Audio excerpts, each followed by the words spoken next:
హ్మ్. ఫస్ట్ ఇప్పుడు పెనిన్సులర్ అంటే ఏంటో చూద్దాం. హిమాలయన్ అంటే అర్థమైంది కదా! హిమాలయస్ నుంచి డ్రైన్ అయ్యే రివర్ సిస్టమ్. పెనిన్సులర్ అంటే ఏంటంటే మనకొక గుజరాత్ కింద భాగం నుంచి ఒక పెనిన్సులర్ ప్లాట్యూ అని ఒకటి ఉంటుంది ఇట్లా ట్రయాంగిల్ రీజియన్‌లో. పెనిన్సులర్ ప్లాట్యూ ఉంది కాబట్టి అది కొంచెం ఇట్లా టిల్ట్ అయి ఉంటది. ఇటుపక్క టిల్ట్ అయి ఉంటది. దానివల్ల అంటే ఒక వస్తువుని ఎత్తుపల్లాలుగా ఉంటది కదా! ఇట్లా ఉందనుకో స్ట్రెయిట్‌గా వెళ్ళిపోతాయి. ఇట్లా తిప్పితే ఎటొస్తాయి? ఇటువైపు మూవ్ అవుతాయి. సో, అలానే ఇది కొంచెం పైకి లేసి ఉంటది. ఇటు కొంచెం డౌన్‌గా ఉంటది. కాబట్టి రివర్స్ అని ఎక్కువ బే ఆఫ్ బెంగాల్‌లోకి వెళ్ళడానికి అదే రీజన్. వాటిలో మనం ఈస్ట్ ఫ్లోయింగ్ రివర్స్ అంటాం. కొన్నిటిని వెస్ట్ ఫ్లోయింగ్ రివర్స్ అని చెప్పాను. ఈస్ట్ ఫ్లోయింగ్ రివర్స్ అన్ని ఎందుకు ఇటువైపే రావడం అంటే ఈ ప్లాట్యూని మనం డెక్కన్ ప్లాట్యూ అంటాం. ఈ డెక్కన్ ప్లాట్యూ ఈస్ట్ వైపు ఎక్కువ టిల్ట్ అయి ఉంటుంది. వెస్ట్‌లో పైకి ఉంటుంది.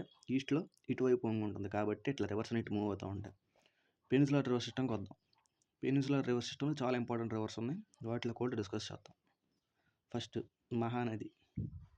మహానది ఇది ఎంత ఉంటుందంటే 857 కిలోమీటర్లు 800 కిలోమీటర్ల డిస్టెన్స్ ట్రావెల్ చేస్తుంది ఇండియాలో. దీని ఆరిజిన్ ఏంటి? షిహావా రాయ్పూర్ డిస్టిక్ ఆఫ్ ఛత్తీస్గఢ్ అంటే నేను షార్ట్కట్లో సీజీ అని రాశాను కింద. సీజీ శివాహా అనే ప్లేస్లో ఇది పుడుతుంది. అంటే అక్కడ నుంచి స్టార్ట్ అవుతూ ఉంటుంది. దీనికి ఉన్న స్పెషాలిటీస్ మనం నేర్చుకోవాల్సింది ఏంటంటే longest dam in India Hirakud dam important. ఏ నది మీద ఉందని అంటాడు.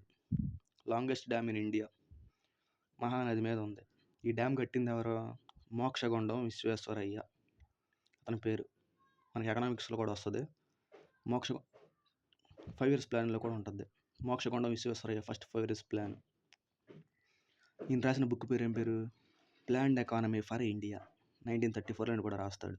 ఈ పుట్టినరోజు మనం ఇంజనీర్స్ డేగా జరుపుకుంటాం. ఎందుకు ఇదని చెప్తున్నానంటే ఒక దగ్గర మొత్తం నేర్చుకుంటాం. మోక్షగుండం విశ్వేశ్వరయ్య తను రాసిన బుక్ పేరు ప్లాన్డ్ ఎకానమీ ఫర్ ఇండియా. ఆయన పుట్టినరోజు ఇంజనీర్స్ డేగా జరుపుకుంటాం. మహానది మీద ఉన్న లాంగెస్ట్ డ్యామ్ ఏంటి ఇండియాలో? హిరాకుడ్. ఇది పాస్ అయ్యే స్టేట్స్ ఏంటంటే మధ్యప్రదేశ్, ఒడిస్సా, ఛత్తీస్గఢ్. ఇది మహానది గురించి. ఇప్పుడు ఇంకా రెండో నదికి వెళ్దాం. గోదావరి. ఇది ఇంపార్టెంట్ చాలా. గోదావరి గురించి అడుగుతాడు. Largest river in peninsular river system. Peninsular river system అంటే ఏంటి? ఈ డెక్కన్ ప్లాట్యూ మీద పారే రివర్స్ అంటే హిమాలయన్ రివర్స్ కాకుండా మిగతా రివర్స్ అన్నింటిలో లార్జెస్ట్ రివర్ సిస్టమ్ ఇది. పెద్ద నది. దీనికి మారు పేర్లు కూడా ఉన్నాయి. దక్షిణ గంగా అంటారు, వృద్ధ గంగా అంటారు, ఇండియన్ రైన్ అని కూడా అంటారు. రైన్ అని ఎక్కడ చెప్పాను? కాంటినెంట్స్లో యూరప్ కంట్రీలో చెప్పా. యూరప్ కాంటినెంట్లో రెండు నదులు పారితే యూఫ్రటీస్, రైన్ అని చెప్పా. అది ఇండియన్ రైన్ అంటాం. ఇండియాలో ప్రవహించే రైన్ నది అట్లా. సో ఈ పెనిన్సులర్ రివర్స్ అనేవి హిమాలయన్ రివర్స్తో పోలిస్తే ఏజ్ ఎక్కువ. ఎందుకంటే డెక్కన్ ప్లాట్యూ ఫస్ట్ ఫామ్ అయింది. అంటే ఈ ఏరియా సౌత్ ఇండియా మనకు ఫస్ట్ ఫామ్ అయింది, నార్త్ ఇండియా తర్వాత ఫామ్ అయింది. కాబట్టి ఇవి ఏజ్డ్ వాటికంటే. ఇవి పెద్ద నదులు అంటే ఏజ్లో. ఎక్కడ పడుతుంది? లెంత్ ఎంత? 1465 కిలోమీటర్లు. లెంత్ 1465 కిలోమీటర్లు. ఆరిజిన్ అంటే ఎక్కడ పుట్టిందంటే నాసిక్, మహారాష్ట్రలో పడుతుంది. ఇది పారే స్టేట్స్ మహారాష్ట్ర, ఆంధ్రప్రదేశ్, మధ్యప్రదేశ్, ఛత్తీస్గఢ్, కర్ణాటక. పారే స్టేట్లు కూడా అడుగుతాడు అప్పుడప్పుడు. మనం ఇబ్బంది పడకుండా. ట్రిబ్యూటరీస్ అంటే చెప్పా. కొన్ని ట్రిబ్యూటరీస్ కలిపి ఇలాంటి పెద్ద రివర్ని ఫామ్ చేస్తాయి. అంటే సపోజ్ ఇది మెయిన్ రివర్ అనుకో, ఇవి ట్రిబ్యూటరీస్ అనమాట. ఇట్లా ఉంటాయి ట్రిబ్యూటరీస్. అవేంటి? పెన్గంగా, ఇంద్రావతి, ప్రాణహిత, మంజీరా. ఇవి కూడా అడుగుతాడు. ట్రిబ్యూటరీస్ పెన్గంగా, ఇంద్రావతి, ప్రాణహిత, మంజీరా. అది గోదావరి గురించి. ఇప్పుడేం చూద్దాం? కృష్ణ అంటే మనకు తెలిసింది విజయవాడ దగ్గర ఉంటుంది ఆ నది, కృష్ణా నది. దీని టోటల్ లెంత్ అంతా 1401 kilometre. Origin near Mahabaleshwar, Sahyadri ఏంటి చెప్పు. వెస్ట్రన్ ఘాట్స్ని సహ్యాద్రీస్ అని కూడా అంటారని చెప్పాను. వెస్ట్రన్ ఘాట్స్ ఉంటాయి కదా, వెస్ట్రన్ ఘాట్స్లో పడుతుంది. అది ఎక్కడ పడుతుంది? మహాబలేశ్వరంలో పడుతుంది. మహాబలేశ్వరంలో సహ్యాద్రి రీజియన్లో పడుతుంది. Second largest river in peninsular India. పెనిన్సులర్లో సెకండ్ లార్జెస్ట్ రివర్ అంట. దీనికి ఉన్న ట్రిబ్యూటరీస్ కోన్య, తుంగభద్ర. ఇది బాగా తెలుసు మనకి. తుంగభద్ర, భీమ. కోన్య, తుంగభద్ర, భీమ. దీని ట్రిబ్యూటరీస్. ఎక్కడెక్కడ కంట్రీ ఏ రాష్ట్రాల్లో పారిందో చదువుదాం. మహారాష్ట్ర, కర్ణాటక, ఏపీ, తెలంగాణ. ఇలా ఉన్నప్పుడు వాటి మీద కొన్ని డ్యాములు కడతారు. ఎందుకు? మనం నీళ్ళు ఆపుకొని పంటలకు పెట్టించుకోవడానికి, పంటలకు తిప్పుకోవడానికి. వాటిని మనం ప్రాజెక్ట్స్ అంటాం. ఆ ప్రాజెక్టులు ఏమేమి ఉన్నాయి మనకి? ఇది శ్రీశైలం ప్రాజెక్టు, నాగార్జున సాగర్ ప్రాజెక్టు, ప్రకాశం బ్యారేజ్ విజయవాడలో ఉంటుంది. నాగార్జున సాగర్ తెలుసు, శ్రీశైలం తెలుసు. ఇవన్నీ ఇవన్నీ ఏ నది మీద ఉన్నాయి? కృష్ణానది మీద ఉన్నాయి. అది కృష్ణానది గురించి. కావేరీ నది ఇంపార్టెంట్ మనకి, ఎందుకంటే కరెంట్ అఫైర్స్లో వచ్చింది. కావేరీ నది మొత్తం పొడవు 800 కిలోమీటర్లు. ఎక్కడ ఆరిజిన్ అయింది? బ్రహ్మగిరి హిల్స్, కొడగు రీజియన్ అని ఒకటి ఉంటుంది, కర్ణాటక. కొడగు దేనికి ఫేమస్ అంటే మంచి హిల్ స్టేషన్స్, అంటే చల్ల ప్రదేశాలు, కొండ ప్రదేశాలు బాగా ఫేమస్. కొడగు ఎక్కువ ఎప్పుడు వాన పడుతూ ఉంటుంది, చాలా బాగుంటుంది ఏరియా. బ్రహ్మగిరి హిల్స్ అక్కడ పడుతుంది. ఏ స్టేట్స్ కూడా పారిద్ది? కేరళ, కర్ణాటక, తమిళనాడు. ఇక్కడ ఒక ఇది ఉంది. ఇప్పుడు రెండు రాష్ట్రాలు కూడా ఒక నది వెళ్తుంది అనుకో, నీళ్ళ కోసం కొట్టుకుంటారు కదా. నీళ్ళ కోసం కొట్టుకోకుండా ఒక ఆర్టికల్ వచ్చింది, ఆర్టికల్ 262, ఇంటర్ స్టేట్ వాటర్ డిస్ప్యూట్స్ని నదీ జలాల ఆర్టికల్ అంటాం దీన్ని. కర్ణాటక, తమిళనాడుకి ఇదే ఎప్పుడు ఇంటర్ వాటర్ డిస్ప్యూట్ ఏమైంది అంటే కావేరి. ఇది ట్రిబ్యూటరీస్ ఉన్నాయి, కాబిని, భవాని, అమరావతి. ట్రిబ్యూటరీస్ అనేది ఇంపార్టెంట్ కాదు, ఇది article 262 important. Inter water dispute articles 263 inter state council, 262 ఏమో ఇంటర్ వాటర్ డిస్ప్యూట్, ఆర్టికల్ 263 ఏమో ఇంటర్ స్టేట్ కౌన్సిల్. ఇక్కడ ఉంది ఇప్పుడు నెక్స్ట్ నది నర్మదా నది. నర్మదా నది ఏంటి? దీనికి ఒక స్పెషాలిటీ ఉంది. 1312 కిలోమీటర్లు వెళ్ళింది. Originate from Amarkantak plateau. Amarkantak plateau అంటే ఇండియాకి మనం ఎట్లా చెప్తున్నాం, నార్త్ ఇండియా, సౌత్ ఇండియా అని ఇక్కడ హిల్స్ ఉంటాయి కరెక్ట్గా. వింధ్యా హిల్స్, సాత్పురా హిల్స్, సాత్పురా పర్వతాలు అంటారు. ఈ రీజియన్లో పడుతుంది అది. అమర్కంటక్ అనేది ఈ రీజియన్లో ఉంటుంది, మధ్యప్రదేశ్ దగ్గర ఎక్కడ ఉంటుంది కరెక్ట్గా. అంతే, అమర్కంటక్ మధ్యప్రదేశ్లో పడుతుంది. మధ్యప్రదేశ్లో పుట్టి రిఫ్ట్ వ్యాలీ అనేది ఫామ్ చేస్తుంది. అసలు ఏంటి రిఫ్ట్ వ్యాలీ? రిఫ్ట్ వ్యాలీ అంటే కొండల మధ్యలో కూడా నదులు రావడం, అదే రిఫ్ట్ వ్యాలీ. ఇటుపక్క మంచి బుషెస్ ఉంటాయి, అంటే పూలు పళ్ళు అన్నీ ఉంటాయి కదా, అలాంటి బుషెస్ అన్నీ ఉంటాయి, అదే రిఫ్ట్ వ్యాలీ. సినిమాలో చూస్తారు కదా, ఇట్లా కొండలు ఉండి మధ్యలో కొండ ఇలా నీళ్ళు పడతా ఉంటాయి, దాన్ని రిఫ్ట్ వ్యాలీస్ అంటాం. ఇది రిఫ్ట్ వ్యాలీ అంటాం. సో దీనికి ఒక స్పెషాలిటీ ఉంది, ఇది వెస్ట్ ఫ్లోయింగ్ రివర్. ఇంకోటి ఏం చెప్పాను? సింధు నది వచ్చి వెస్ట్ ఫ్లోయింగ్ రివర్ అని చెప్పాను. నర్మదా కూడా వెస్ట్ ఫ్లోయింగ్ రివర్.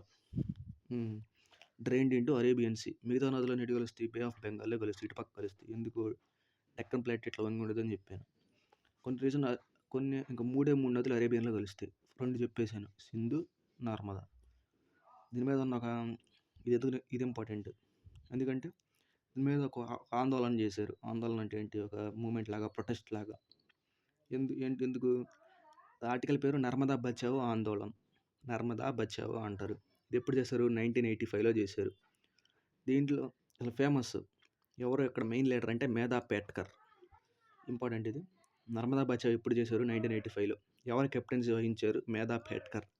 ఎందుకు? ఆ రీజన్ మొత్తం ఖాళీ చేసేయమంటున్నారు, నర్మదా నది మొత్తం ఆపేసి అక్కడ ఒక డ్యామ్ కట్టాలని వాళ్ళ ప్లాను. ఎందుకు? అక్కడ ఉన్న జీవరాశులు మొత్తం వెళ్ళిపోతాయిగా, చల్లచెదురైపోతాయి, వాటర్కి తక్కువ అయిపోద్దని వాళ్ళు చాలా బాధపడ్డారు, మేధా పేట్కర్ అనే వాళ్ళు. ఇక్కడ ఒక డ్యామ్ కట్టారు. ఏ డ్యామ్ అది? సర్దార్ సరోవర్ డ్యామ్. ఆ డ్యామ్ పేరు ఎక్కడ ఉందో మనం గెస్ చేయొచ్చు. సర్దార్ వల్లభాయ్ పటేల్ విగ్రహం ఎక్కడ ఉంది? మనకి గుజరాత్లో ఉంది. సర్దార్ పటేల్ అంటే మనకు గుర్తొచ్చే స్టేటే గుజరాత్, కాబట్టి అది ఎక్కడ కట్టారు? గుజరాత్లో కట్టారు. Sardar Vallabhbhai Patel deputy prime minister of India first. So అది నర్మదా నది గురించి. ఇంకా తప్పతీ నది ఒక నది ఉంది, తాపీ అంటారు ఇంగ్లీష్లో, తెలుగులో తప్పతీ నది అంటాం. ఇది వెస్ట్ ఫ్లోయింగ్ రివరే. దీంతో కలిపి ఎన్ని వెస్ట్ ఫ్లోయింగ్ రివర్స్? 3 అయినాయి, సింధు, నర్మదా, తప్పతీ. ఇది ఇండియాలో 724 కిలోమీటర్స్ వెళ్తుంది. ఎక్కడ ఆరిజినేట్ అయింది? ముల్తాయ్, మధ్యప్రదేశ్లో ఆరిజినేట్ అయింది. దాని సోర్సెస్ కాదు, క్యాచ్మెంట్ ఏరియా అంటాం. అంటే ఒక నది ఎలా వెళ్తుందో, అంటే ఏ రీజియన్స్ గుండా వెళ్తుందో ఆ ఏరియా మొత్తాన్ని మనం క్యాచ్మెంట్ ఏరియా అంటాం. దీని క్యాచ్మెంట్ ఏరియా ఏ స్టేట్స్లో ఉందంటే మధ్యప్రదేశ్, మహారాష్ట్ర, గుజరాత్లో ఉంది. ఇది తాపీ నది గురించి తక్కువ. మేము గుర్తుపెట్టుకోవాల్సింది ఏంటంటే ఇది ఒక మంచి వెస్ట్ ఫ్లోయింగ్ రివర్ అని. ఇప్పుడు లాస్ట్ రివర్ లూని. ఇది ఇంపార్టెంట్ రివర్ కొంచెం. ఎందుకు? లార్జెస్ట్ రివర్ ఇన్ రాజస్థాన్లో రివర్స్ ఉండవు అసలు. ఎందుకు చెప్పు? అక్కడ ఎడారి ఉంది కాబట్టి. థార్ అనే ఎడారి అక్కడ ఉంది.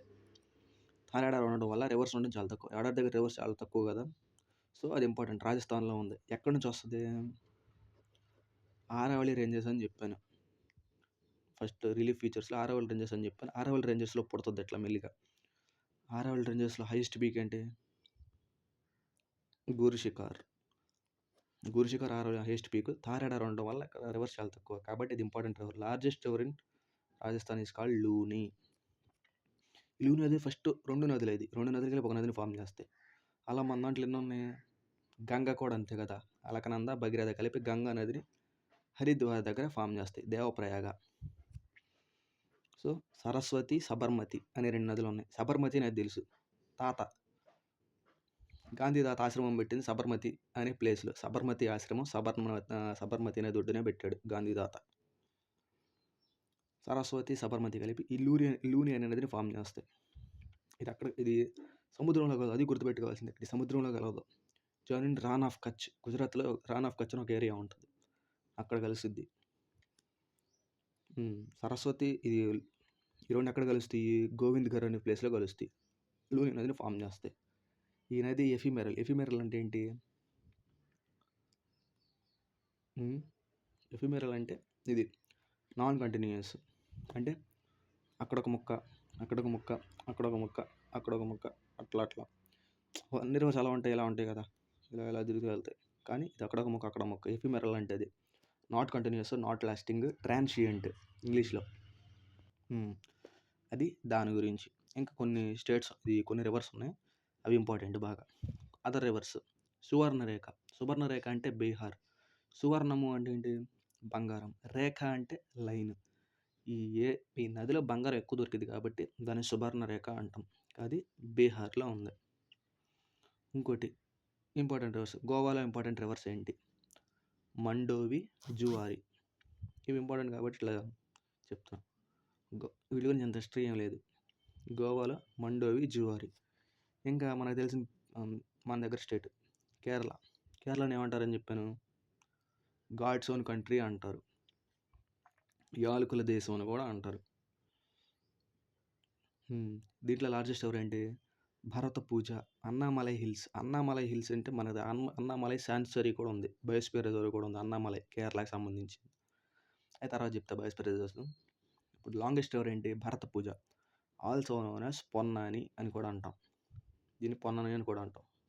2 ఇంపార్టెంట్, కానీ ఇప్పుడు ఇది important. Periyar, life line of Kerala అంటారు పెరియార్ని. ఇంపార్టెంట్ ఎవరు ఇండియా, ఎందుకంటే లైఫ్ లైన్ ఆఫ్ కేరళ అని అంటాం. పెరియార్ స్పెల్లింగ్. ఇప్పుడు ఇక్కడ ఒక లేక్ ఉంది, కేరళలో ఉన్న లేక్ ఏంటి? Vembanad lake, largest water lake in India. ఇంకొకటి పాయింట్ చెప్పాలి, బ్రాకిష్ వాటర్ అని వస్తుంది మనకి తర్వాత. అసలు డైరెక్ట్ చెప్పడం ఇబ్బంది పడతావు కాబట్టి అసలు ఫస్ట్ చూద్దాం. బ్రాకిష్ వాటర్ అంటే ఏంటి? సాల్ట్ వాటర్ కలుస్తాయి దాంట్లో, నార్మల్ వాటర్ కలుస్తాయి. అంటే సాల్ట్ వాటర్లో కలిసే లేకు, నార్మల్ వాటర్ 2 కలిసే లేకుని మనం బ్రాకిష్ వాటర్ లేక్ అంటాం. అది ఇంపార్టెంట్. డౌట్ అంటే టెక్స్ట్. బాయ్.